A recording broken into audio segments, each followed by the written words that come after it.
శుభోదయం. ఈ వారం జీవనజ్యోతి కార్యక్రమానికి స్వాగతం. ఈ వారం జీవనజ్యోతిలో చర్చించిన జీవన సమస్యలు మరొక్కసారి చూద్దాం.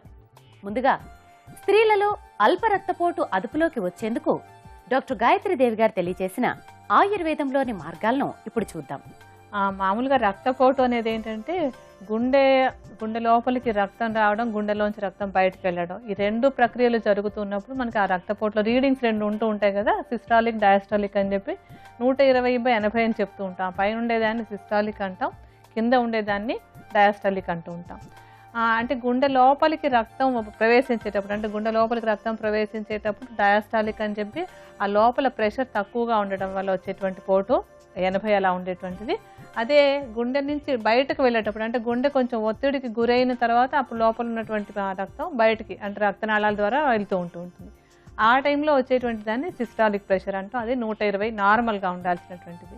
ఈ 120/80 అనేటువంటిది ఎగ్జాక్ట్గా ఉండక్కర్లేదు. 100 నుంచి 130 వరకు మధ్యలో ఏదైనా ఉండొచ్చు, అంటే పైన ఉండేటువంటిది. అలాగే కింద ఉండేటువంటిది కూడా 70 నుంచి 80-85 వరకు కూడా నార్మల్ కింద చెప్పుకుంటూ ఉంటాం. అయితే లో బీపీ అని ఎప్పుడు చెప్తామంటే ఈ పైన ఉండేటువంటి రీడింగ్ 90 కంటే తక్కువైపోయినప్పుడు, అలాగే కింద ఉండేటువంటి రీడింగ్ 60 కంటే తక్కువైనప్పుడు, అంటే 90/60 లేదంటే దానికంటే తక్కువ వచ్చినట్టయితే కనుక దాన్ని లో బీపీగా చెప్పుకుంటూ ఉంటాం. అయితే స్త్రీలలో ఎక్కువగా లో బీపీ కనిపించడానికి కారణం అని చూసినట్టయితే ఏంటంటే, అసలు లో బీపీ కనిపించడానికి కారణాలు ఏమిటో ముందు చెప్పుకుందాం మనం. లో బీపీకి కారణాలు ఏంటంటే, ఫస్ట్ ఎక్కువసేపు ఒకే పొజిషన్లో నిలబడి ఉండటం. అలాగే ఇంకొకటి ఏంటంటే ఆర్థోస్టాటిక్ లో బీపీ అంటూ ఉంటాం. ఆర్థోస్టాటిక్ అంటే ఏంటంటే ఎక్కువసేపు అలాగే పడుకొని ఉండి, ఆ పడుకున్న తర్వాత ఆ పొజిషన్ నుంచి మారినప్పుడు, ఒక్కసారిగా పొజిషన్ మారినప్పుడు మళ్ళీ అక్కడ రక్తపోటు ఒకసారిగా దిగిపోతూ ఉంటుంది. దాన్ని కూడా మనం అంటే పెద్ద జబ్బుగా చెప్పుకోకలేదు, సామాన్యంగా జరుగుతూ ఉంటుంది అది. అంటే ఈ రెండు కూడా ఎక్కువ కారణాలు. ఇప్పుడు స్త్రీలలో ఎందుకంటే ఎక్కువసేపు వంటింట్లో, ఇప్పుడు ఈ రోజుల్లో నిలబడి వంట కదా, ఇంతకుముందు కాలంలో అయితే కూర్చొని వంట చేస్తూ ఉండేవారు. ఇప్పుడు ప్లాట్ఫామ్ మీద పెట్టుకొని వండుకోవడం కనుక ఎక్కువసేపు నిలబడి వంట చేసేటువంటి స్త్రీలలో కొంచెం ఇలాంటి సమస్య వచ్చేందుకు అవకాశం ఉంటుంది. అంటే నిలబడి అందరికీ ఏం వచ్చేది, ఎప్పుడూ కూడా ఏంటంటే శరీరానికి కొంత అలవాటు అయిపోతూ ఉంటుంది. అందుకని నిలబడ్డ అందరికీ కాదు, కానీ నిలబడడం ఎక్కువ చేయటం వల్ల కానీ, అయితే ఎక్కువసేపు పడుకుని లేవటం వల్ల కానీ ఈ సమస్య వచ్చేందుకు అవకాశం ఉంటుంది. అలాగే ఇంకొకటి ఏంటంటే ఈ బహిష్టు సమయంలో కొంచెం విపరీతమైన నొప్పి రావచ్చు. అలాంటి నొప్పి ఎక్కువగా ఉన్నప్పుడు, అంటే కడుపులో నొప్పి వస్తూ ఉంటుంది కదా, అలాంటి కడుపులో నొప్పి తీవ్రంగా ఉంటున్నప్పుడు కూడా ఈ లో బీపీ వచ్చేందుకు అవకాశం ఉంటుంది.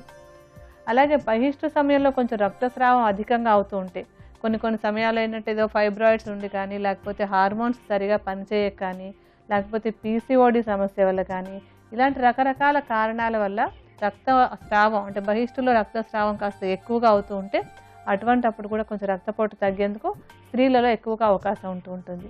ఈ లో బీపీ సమస్య తగ్గించుకోవడానికి మనం ఒక రుచిగా ఉండేటువంటి చక్కటి ఔషధాన్ని తయారు చేసుకుందాం. ఈ ఔషధ తయారీకి మనం మొట్టమొదటి తీసుకునేది ఏంటంటే నిమ్మరసం 100 మిల్లీలీటర్లు, అల్లం రసం 100 మిల్లీలీటర్లు, సైంధవ లవణం 20 గ్రాములు, చక్కెర 200 గ్రాముల చొప్పున తీసుకుని బాగా కలుపుకొని పాకం వచ్చేంత వరకు ఉడికించుకోవాలి. ఈ ఔషధాన్ని భద్రపరుచుకుని ఉపయోగించుకోవడానికి ప్రతిరోజు 2 చెంచాల చొప్పున 3 పూటలు నాకుతూ తీసుకోవాలి. స్త్రీలలో అల్పరక్తపోటు అదుపులోకి వచ్చేందుకు యోగ బ్రహ్మ శ్రీ దండు సత్యనారాయణ రాజు గారు చేసి చూపించిన యోగాలోని మార్గాలను ఇప్పుడు చూద్దాం. ప్రణామ పశ్చిమోత్తానాసనం, పార్శ్వ పద్మాసనం సాధన చేయడం ద్వారా స్త్రీలలో వచ్చే అల్ప రక్తపోటు లేదా లో బీపీ సమస్యను అధిగమించవచ్చు. ప్రణామ పశ్చిమోత్తానాసనం. ఈ ఆసనం సాధన చేయడానికి ముందుగా కూర్చొని కాళ్ళు రెండింటినీ ముందుకు చాచాలి. ఇప్పుడు చేతులు రెండింటినీ పైకి తీసుకొని వస్తూ శరీరాన్ని ముందుకు వంచుతూ 2 చేతుల్ని పాదాల వద్ద నేలపై జోడించి ఉంచి తలను కిందకి దింపుతూ 2 మోకాళ్ల మధ్య నుదురును నేలకు ఆంచాలి. శ్వాస సాధారణంగానే తీసుకోవాలి. ఇలా ఈ ఆసనం రోజు 5 నుండి 8 సార్లు సాధన చేయవచ్చు. రెండవ ప్రక్రియ పార్శ్వ పద్మాసనం. ఈ ఆసనం సాధన చేయడానికి ముందుగా పద్మాసనంలో సౌకర్యవంతంగా కూర్చోవాలి. తరువాత చేతులు రెండింటితో ఎడమ మోకాలి వద్ద పట్టుకొని శరీరాన్ని ఎడమ వైపుగా ముందుకు వంచుతూ గడ్డాన్ని ఎడమ మోకాలికి ఆంచాలి. శ్వాస సాధారణంగానే తీసుకోవాలి. ఇలా ఈ భంగిమలో కొంత సమయం ఉండి తిరిగి శరీరాన్ని యథాస్థానానికి తీసుకురావాలి. ఇప్పుడు చేతులు రెండింటితో కుడి మోకాలు వద్ద పట్టుకొని గడ్డాన్ని కుడి మోకాలకి ఆంచి ఉంచాలి. ఇప్పుడు కూడా శ్వాస సాధారణంగానే తీసుకోవాలి. ఇలా ఈ భంగిమలో కూడా ఉండగలిగినంత సమయం ఉండి తిరిగి యథాస్థానానికి రావాలి. ఇలా ఈ ఆసనం రోజు 2 పక్కల 5 నుండి 8 నిమిషాల పాటు సాధన చేయవచ్చు. స్త్రీలలో అల్ప రక్తపోటు అదుపులోకి వచ్చేందుకు ఆయుర్వేద యోగా శాస్త్రాల్లోని చక్కటి మార్గాలను తెలుసుకున్నాం కదా. మరిప్పుడు శీతాకాలంలో వచ్చే చర్మ సమస్యల నివారణకు ఆయుర్వేదంలో ఉన్న పరిష్కార మార్గాలను ఇప్పుడు చూద్దాం. ఈ శీతాకాలంలో చర్మ సమస్యలు అనేటువంటి చాలా చాలా కామన్ విషయం అన్నమాట. మామూలుగా ఏంటంటే చర్మానికి ఒక తేమ అనేది ఉంటుంది. సహజంగానే చర్మంలో కొన్ని గ్రంథులు ఉండి అవి సరిపోయినంత నూనెని సరిపోయినంత తేమని చర్మానికి అందిస్తూ ఉంటాయి. అలా ఉన్నప్పుడు చర్మం చక్కగా మృదువుగా ఆరోగ్యంగా బాగుంటుంది అనమాట. అయితే శీతాకాలంలో ఏమవుతుందంటే వాతావరణంలో తేమ బాగా తగ్గిపోతుంది. బాగా ఒక డ్రైగా ఒక ఎండిపోయినటువంటి వాతావరణంలో ఉంటుంది. అటువంటి ఆ చల్లటి వాతావరణంలో ఏమవుతుందంటే చర్మానికి కావాల్సినటువంటి తేమ అంతా తగ్గిపోతుంది. అలా తగ్గిపోవడం వల్ల చర్మానికి తేమ ఎప్పుడు కూడా ఏంటంటే రక్షక కవచంలాగా ఉపయోగపడుతుంది. కావాల్సినటువంటి తేమ తర్వాత తైలం కూడా ఈ రెండు తగ్గిపోవడంతో ఏంటంటే చర్మానికి రకరకాల సమస్యలు వచ్చేందుకు అవకాశం ఎక్కువ అవుతుంది. అందులో ముఖ్యంగా ఏంటంటే కొన్ని చిన్న చిన్న సమస్యలు కొత్తగా వస్తూ ఉంటాయి. అలాగే ఆల్రెడీ చర్మ సమస్యలతో బాధపడుతున్న వాళ్ళకి అవన్నీ కూడా బాగా పెరుగుతాయి అన్నమాట ఈ కాలం వచ్చేసరికి. అంటే చర్మానికి శీతాకాలం ఒక శత్రువుగా చెప్పుకోవాలి మనం. అందులో అంటే చిన్న చిన్న సమస్యలు వచ్చేవి ఏంటంటే చర్మం అంతా బాగా పొడిబారిపోతుంది. ఒళ్ళంతా కూడా పొడిబారిపోయినట్టుగా అయ్యి దురదలు రావడానికి అవకాశం ఎక్కువగా ఉంటుంది.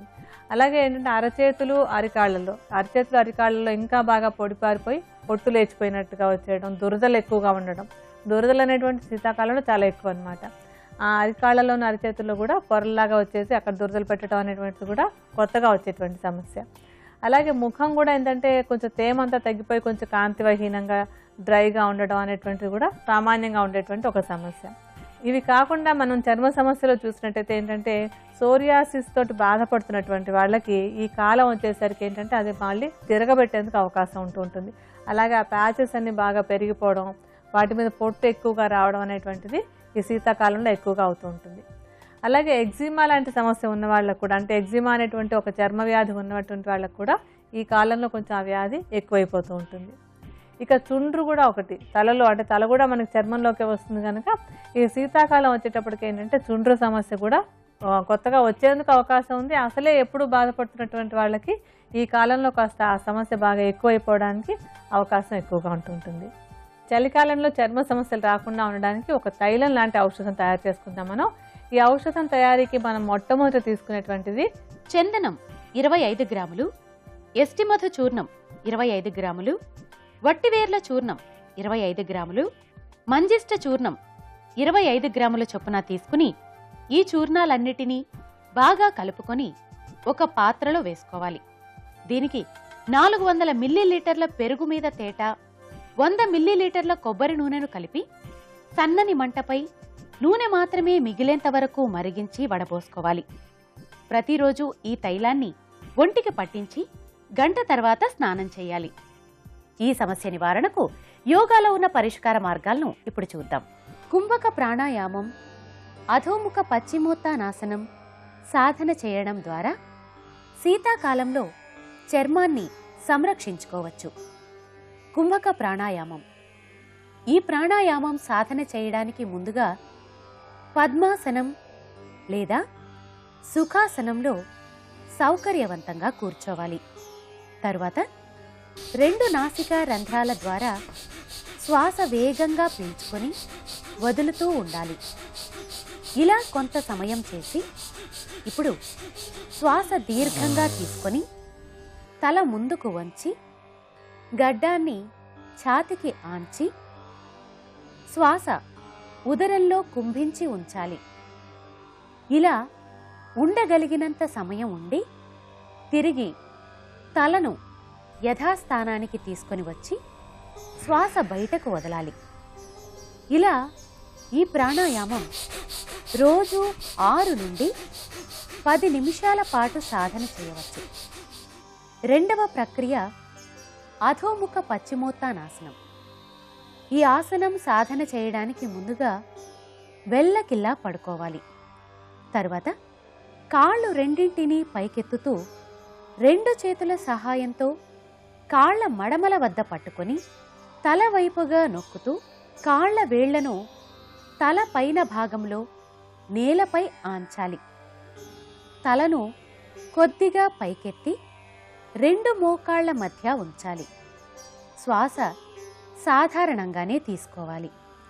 ఇలా ఈ ఆసనం రోజు 5 నుండి 8 సార్లు సాధన చేయవచ్చు. శీతాకాలంలో వచ్చే చర్మ సమస్యల నివారణకు ఆయుర్వేద యోగా శాస్త్రాల్లో ఉన్న చక్కటి పరిష్కార మార్గాలను తెలుసుకున్నాం కదా. పిల్లల్లో మాటలు రాకపోయే సమస్య నివారణకు ఆయుర్వేదంలో ఉన్న పరిష్కార మార్గాలను ఇప్పుడు చూద్దాం. మామూలుగా ఏంటంటే పిల్లలు ఎదిగేటప్పుడు మైల్ స్టోన్స్ అంటాం. ఆ మైల్ స్టోన్స్ అంటే ఏంటంటే ప్రతి నెల ఏమేమి మార్పులు రావాలి, పిల్లలకి ఎదుగుదలలో ఏ మార్పులు రావాలనేది ఒక్కొక్కటి సరిగా జరుగుతుంటే ఆ మైల్ స్టోన్స్ అన్ని కరెక్ట్గా ఉన్నాయని ఒక వైద్య పరిభాషలో చెప్పుకుంటూ ఉంటాం.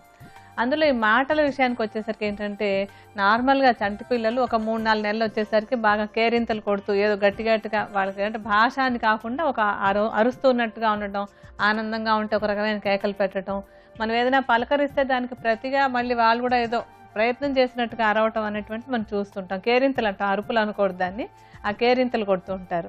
ఒక 6 నెలలు దాటిన దగ్గర నుంచి నెమ్మదిగా వాళ్ళు ఏంటంటే వాళ్ళ శబ్దాలు పలకడానికి ప్రయత్నం చేస్తూ ఉంటారు. మనం వాళ్ళ పేరు పెట్టి పిలిస్తే విని అంటే నన్ను పిలిచారు అన్నట్టుగా విన్నట్టుగా మనకు అర్థం అవుతుంటుంది. ఒక నవ్వు నవ్వటం, తల తిప్పి మన వైపు చూడడం అలాంటివి చేస్తూ ఉంటారు అనమాట. అంటే ఈ వినికిడి గురించి మనం ఎందుకు మాట్లాడుకుంటున్నాం అంటే పిల్లలు విని నేర్చుకుంటారు. అది చాలా మందికి తెలిసినటువంటి విషయం, కొంతమందికి తెలియకపోవచ్చు కనుక చెప్తున్నాం మనం. అదేంటంటే ఏదైనా సరే వాళ్ళు విని, ఏ భాష అయినా మనం ఏంటంటే తెలుగు పిల్లల్ని ఇంకో చోట ఉంచితే వాళ్ళు అక్కడి భాష నేర్చుకుంటారు, ఎందుకంటే విని నేర్చుకుంటారు కనుక. ఆ వినడం అనేది మొదలైందా లేదా అని మనకు అర్థం అవుతుంది. అంటే మనం పేరు పెట్టి పిలిస్తే పలికి తల తిప్పి చూస్తోందంటే చెవి పాపాయికి చెవి బాగా పనిచేస్తోంది, వినపడుతోంది అని మనకు అర్థం అవుతుంది. ఆ వినపడడం అనేటువంటిది చాలా ముఖ్యం. అలా తర్వాత ఏంటంటే కొంచెం ఒక సంవత్సరము 6 నెలల మధ్యలోనే వాళ్ళు కాస్త అక్షరాలు పలకటానికి ప్రయత్నం చేస్తూ ఉంటారు. వాళ్ళ జీన్స్ని బట్టి అంటే ఒక్కొక్క కుటుంబంలో కొంచెం ఆలస్యంగా మాటలు వచ్చేటువంటి అలవాటు ఉంటుంది, ఒక్కొక్క కుటుంబంలో కొంచెం తొందరగా వస్తూ ఉంటాయి. అది ఆ ఇంట్లో అంతకుముందు జనరేషన్కి ఎప్పుడు వచ్చింది అన్నట్టు మనం చూసుకుంటూ ఉండాలన్నమాట. వాళ్ళు అదేంటంటే పాప, బాబా అలా ఒకే అక్షరంతో వచ్చేటువంటి పదాలు ఉంటూ ఉంటాయి కదా. పాప అంటే 2 పాలే ఉన్నాయి, బాబా 2 పదాలు, తాత ఇలాంటి ఒకే అక్షరం 2 సార్లు పలికేటువంటి పదాలని పలకటం మొదలు పెడుతూ ఉంటారు. అంటే వాళ్ళలో ఒక మాట్లాడాలనే ఒక తపన, ఆ స్టిమ్యులేషన్ బాగుంది, ఆ బ్రెయిన్ సెంటర్ బాగా పనిచేస్తుందని మనకు అర్థమవుతూ ఉంటుంది. ఇంకా ఆ తర్వాత ఏంటంటే ఒక సంవత్సరం దాటేటప్పటికి ఈ పిల్లలు ఒక పదం కాకుండా 2 పదాలు చెప్పడానికి ప్రయత్నం చేస్తుంటారు. అలాగే మనం ప్రశ్న అడిగామనుకోండి, అమ్మేది అని అడిగామంటే అమ్మ అని చెప్పి ఎక్కడో వెళ్ళింది, ఉంది అలాంటివి ఏవో చెప్పడానికి ప్రయత్నం చేస్తారు. అంటే 2 పదాలతో ఉండేటువంటి మాటలు చెప్పడానికి ప్రయత్నం చేయాలి. అదే 1.5 సంవత్సరం దాటేటప్పటికి వాళ్ళంతటా వాళ్ళే ఒక సెంటెన్స్ ఫ్రేమ్ చేసుకోవడానికి ట్రై చేస్తూ ఉంటారు. అంటే 2 పదాలు కలిపి ఒక వాక్యంగా మనం అడగకపోయినా కూడా తనంతట తను చెప్పడానికి ప్రయత్నిస్తుంటారు అనమాట. మామూలుగా అంటే మాటలు అసలే పలకలేకపోతూ ఉంటే, అసలు చెప్పడమే రాకపోతూ ఉన్నట్టయితే కనుక వాళ్ళలో వినికిడి సమస్య ఉందేమో అనేటువంటిది గ్రహించుకోవాలి. ఫస్ట్ అదే మెయిన్ కారణం ఉంటుంది అనమాట. అసలు పలకలేకపోతున్నట్టయితే, అసలు మాటలే పలకలేకపోవడానికి కారణం చెవి సమస్య అని మనకి ఎప్పుడు అర్థం అవుతుంది అంటే మనం ఏదైనా అడిగినప్పుడు వాళ్ళు రెస్పాన్స్ ఇవ్వకపోవడం, లేకపోతే మనం ఏదైనా అడిగినప్పుడు వాళ్ళు సైగ చేసి చెప్తూ ఉంటారు. అంటే మన పెదవుల కదలికను గమనించుకుని ఏదో అర్థం చేసుకుని ఆన్సర్ చెప్పడానికి చేతులతో కాకుండా నోటితో మాటలు చెప్పకుండా చేతితోటి సైగ చేసి ఎక్స్ప్లెయిన్ చేయడానికి ప్రయత్నిస్తుంటారు. అలా సైగలు చేస్తున్నారు అంటే వీళ్ళకి మాటలు సరిగా రావటం లేదు అనేటువంటిది మనం గమనించుకోవాలన్నమాట. పిల్లలకి మాటలు సమయానికి రాకుండా ఆలస్యం అవుతూ ఉంటాయి. అంటే కంప్లీట్గా వాళ్ళకి చెవి వినపడక మాటలు రాకపోతుంటే కాదు, కానీ మిగతా ఏంటంటే కొంచెం ఆలస్యంగా కొద్దిగా మాట్లాడుతున్నటువంటి వాళ్ళకి ఆ సమస్య తగ్గి బాగుపడడం కోసం అని చెప్పి మనం ఒక ఔషధాన్ని తయారు చేసుకుందాం. ఈ ఔషధం తయారు చేసుకోవడానికి మనం మొట్టమొదటి తీసుకునేటువంటి మూలిక ఏంటంటే వచ చూర్ణం. 25 గ్రాములు, ఎస్టిమతు చూర్ణం 25 గ్రాములు, సొంఠి చూర్ణం 25 గ్రాములు, కరక్కాయ చూర్ణం 25 గ్రాములు, జీలకర్ర చూర్ణం 25 గ్రాములు, వాము చూర్ణం 25 గ్రాములు, పిప్పళ్ళ చూర్ణం 25 గ్రాములు, సైంధవ లవణం చూర్ణం 25 గ్రాముల చొప్పున తీసుకుని ఈ చూర్ణాలన్నిటినీ బాగా కలుపుకొని భద్రపరచుకోవాలి. ఉపయోగించుకోవడానికి అర చెంచాడు నుండి చెంచాడు చూర్ణానికి తగినంత తేనె కలిపి 2 పూటలు పిల్లలకు ఇవ్వాలి. ఈ సమస్య నివారణకు యోగాలో ఉన్న పరిష్కార మార్గాలను ఇప్పుడు చూద్దాం. ద్విహస్త ప్రణామ ఉష్ట్రాసనం, ద్విపాద సమ ఉత్తాన విశుద్ధ చక్రాసనం పిల్లలచే సాధన చేయించడం ద్వారా వయసుకు పిల్లలకు మాటలు రాకపోయే సమస్యను అధిగమించవచ్చు. ద్విహస్త ప్రణామ ఉష్ట్రాసనం. ఈ ఆసనం సాధన చేయడానికి ముందుగా మోకాళ్ళు చేతులపై ముందుకు వంగుతూ మోకాళ్లపై నిలబడి చేతులు రెండింటినీ పైకి పోనిస్తూ పైన జోడించి శరీరాన్ని వీలైనంతగా వెనక్కి వంచి ఉంచాలి. శ్వాస సాధారణంగానే తీసుకోవాలి. ఇలా ఈ ఆసనం రోజు 6 నుండి 10 సార్లు సాధన చేయవచ్చు. రెండవ ప్రక్రియ ద్విపాద సమ ఉత్తాన విశుద్ధ చక్రాసనం. ఈ ఆసనం సాధన చేయడానికి ముందుగా వెల్లకిల్లా పడుకోవాలి. తర్వాత చేతులు రెండింటినీ తలవైపుగా తీసుకొని వస్తూ జోడించి తల వెనుక భాగంలో ఉంచి తలను ముందుకు నెట్టి గడ్డాన్ని ఛాతికి ఆంచి ఇప్పుడు ఎడమ కాలును ఎడమ పక్కగాను కుడి కాలును కుడి పక్కగాను చాచి కొద్దిగా పైకి ఎత్తి ఉంచాలి. శ్వాస సాధారణంగానే తీసుకోవాలి. ఇలా ఈ ఆసనం రోజు 6 నుండి 8 సార్లు సాధన చేయవచ్చు. పిల్లల్లో మాటలు రాకపోయే సమస్య నివారణకు ఆయుర్వేద యోగా శాస్త్రాల్లో ఉన్న చక్కటి పరిష్కార మార్గాలను తెలుసుకున్నాం కదా. దోమకాటు వల్ల వచ్చే జ్వరాల నివారణకు ఆయుర్వేదంలో ఉన్న పరిష్కార మార్గాలను ఇప్పుడు చూద్దాం. దోమలు ఏంటంటే దోమల్లోనే రకరకాలు ఉంటూ ఉంటాయి. ఈ దోమలు రకరకాల దోమల్లో మనకి జ్వరాలు రావడానికి కారణమైనటువంటి రకరకాల జీవుల్ని ఆ దోమలు మోస్తూ ఉంటాయి. మామూలుగా ఒట్టి దోమ కరిస్తే మనకేం సమస్య లేదు, కాస్త మన రక్తాన్ని పీల్చి వదిలేస్తుంది. అయితే ఈ దోమ లోపల రకరకాల జ్వరాలు రావడానికి కారణమైనటువంటి ఏకకణ జీవులు ఉంటూ ఉంటాయి. ఆ ఏకకణ జీవుల్ని ఆ దోమ మనని కాటు వేసినప్పుడు ఏంటంటే మన రక్తాన్ని అది తీసుకుని ఆ జీవులు మనకి ఇస్తూ ఉంటుంది. ఆ జీవులు మన శరీరంలోకి ప్రవేశించిన తర్వాత అవన్నీ 1, 2, 4 అలా చాలా వేగంగా, వాటికి ఎందుకంటే గంటలు చాలు ఒక పెరిగిపోవడానికి, అవి అలాగా వేగంగా మన శరీరంలో పెరిగిపోయి వాటి సంతానం అంతా పెరిగిపోయి అవి రకరకాల జ్వరాలు రావడానికి కారణాలు అవుతూ ఉంటాయి. అందులో కొన్ని రకాల్లో మనకి కామన్గా ఎక్కువ కనిపించేది ఏంటంటే మొట్టమొదటిది మలేరియా. ఈ మలేరియా రావడానికి కారణమైనటువంటి ఒక పారాసైట్ని ఒక రకమైనటువంటి దోమ తన నోటి ద్వారా తీసుకొచ్చి మనలోకి ఎక్కిస్తూ ఉంటుంది. అలాగే అంటే దాన్ని ప్లాస్మోడియం అంటారు. ఈ మలేరియా వచ్చేటువంటి జీవి అంటే మలేరియా రావడానికి కారణమైనటువంటి జీవిని ప్లాస్మోడియం అంటారు. ఈ ప్లాస్మోడియంలో మళ్ళీ రకాలు ఉంటాయి. ఆ మలేరియాలో కూడా ఏంటంటే ఆ జీవి ఎటువంటి జీవి మన శరీరంలోకి ప్రవేశించిందో దాన్ని బట్టి కొన్ని మరీ తీవ్రమైనటువంటివి, కొన్ని ఒక రకమైన మోడరేట్ అయినటువంటివి. అందులో కూడా ఏంటంటే ప్లాస్మోడియం ఫాల్సిపారం అనేటువంటి ఒకటి ఉంటుంది.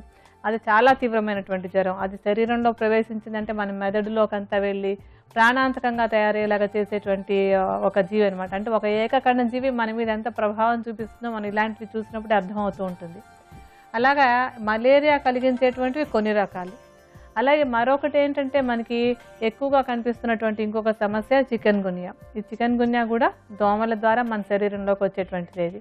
అంటే ఇందులో కూడా ఏంటంటే చికెన్ గున్యా రావడానికి కారణమైనటువంటి వైరస్ని దోమలు తీసుకొచ్చి మనకి ఎక్కిస్తూ ఉంటాయి. ఇలా ఈ దోమల్లోంచి మనకి శరీరంలోకి ప్రవేశించినటువంటి ఆ జీవి మనకి మళ్ళీని చికెన్ గున్యా లాంటి జ్వరం రావడానికి కారణం అవుతూ ఉంటుంది. మరొకటి ఏంటంటే డెంగ్యూ రకం. ఈ డెంగ్యూ కూడా ఏంటంటే దోమల లోపల నుంచి మన శరీరంలోకి ప్రవేశించేటువంటి ఒక సూక్ష్మ జీవి ద్వారానే మనకి తీవ్రమైనటువంటి జ్వరం వస్తుంది. ఇది కూడా మళ్ళీ తీవ్రమైనటువంటిదే, కొంచెం ప్రాణాంతకంగా అయ్యేందుకు అవకాశం ఉన్నటువంటి జ్వరం ఇది. అలాగే మరొకటి ఇంకొక కామన్గా వచ్చేది ఏంటంటే ఫైలేరియల్ జ్వరం ఒకటి. ఈ ఫైలేరియల్ జ్వరం కూడా దోమకాటు ద్వారా మన శరీరంలోకి వచ్చి, అంటే దానికి ఉండేటువంటి ఆ ఫైలేరియల్ జీవి పారాసైట్ అంటాం దాన్ని, ఆ పారాసైట్ కూడా మన శరీరంలోకి ప్రవేశించి అది కూడా అంతే గుడ్డు లోపలికి వస్తుంది. హాయిగా అది మన శరీరంలో నివాసం ఏర్పరచుకుని పెద్దదై దాని జీవుల్ని సంతానాన్ని పెట్టి ఈ ఫైలేరియల్ జ్వరం రావడానికి కూడా అది కారణం అవుతూ ఉంటుంది. అంటే ప్రధానంగా మనకి 4 రకాల జ్వరాలు కూడా దోమల ద్వారా వ్యాపిస్తూ ఉంటాయి. ఈ దోమకాటు జ్వరాలు రాకుండా కానీ లేకపోతే వచ్చినటువంటి వాళ్ళు తగ్గించుకోవడానికి కానీ మంచి ఔషధంలా పనిచేసేటువంటి మాత్రలు మనం తయారు చేసుకుందాం.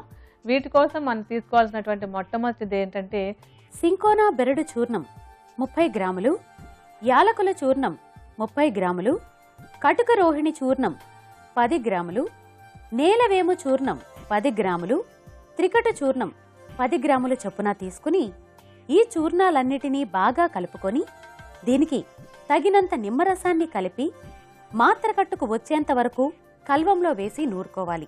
వీటిని శనగగింజ పరిమాణంలో మాత్రలుగా చేసుకుని భద్రపరచుకోవాలి. ఉపయోగించుకోవడానికి రోజులో 3 పూటలు 2 మాత్రలను అల్లం రసం అనుపానంగా తీసుకోవాలి. ఈ సమస్య నివారణకు యోగాలో ఉన్న పరిష్కార మార్గాలను ఇప్పుడు చూద్దాం. చతురంగ దండాసనం, మకరాసనం సాధన చేయడం ద్వారా దోమకాటు వల్ల వచ్చే జ్వరాలను నివారించుకోవచ్చు. చతురంగ దండాసనం. ఈ ఆసనం సాధన చేయడానికి ముందుగా బోర్లా పడుకోవాలి. తరువాత చేతులు రెండింటినీ శరీరానికి ఇరుపక్కల నేలపై దృఢంగా ఆంచి ఉదర పైభాగపు శరీరాన్ని పైకి ఎత్తి ఉంచాలి. తల ముందుకు చూడాలి. శ్వాస సాధారణంగానే తీసుకోవాలి.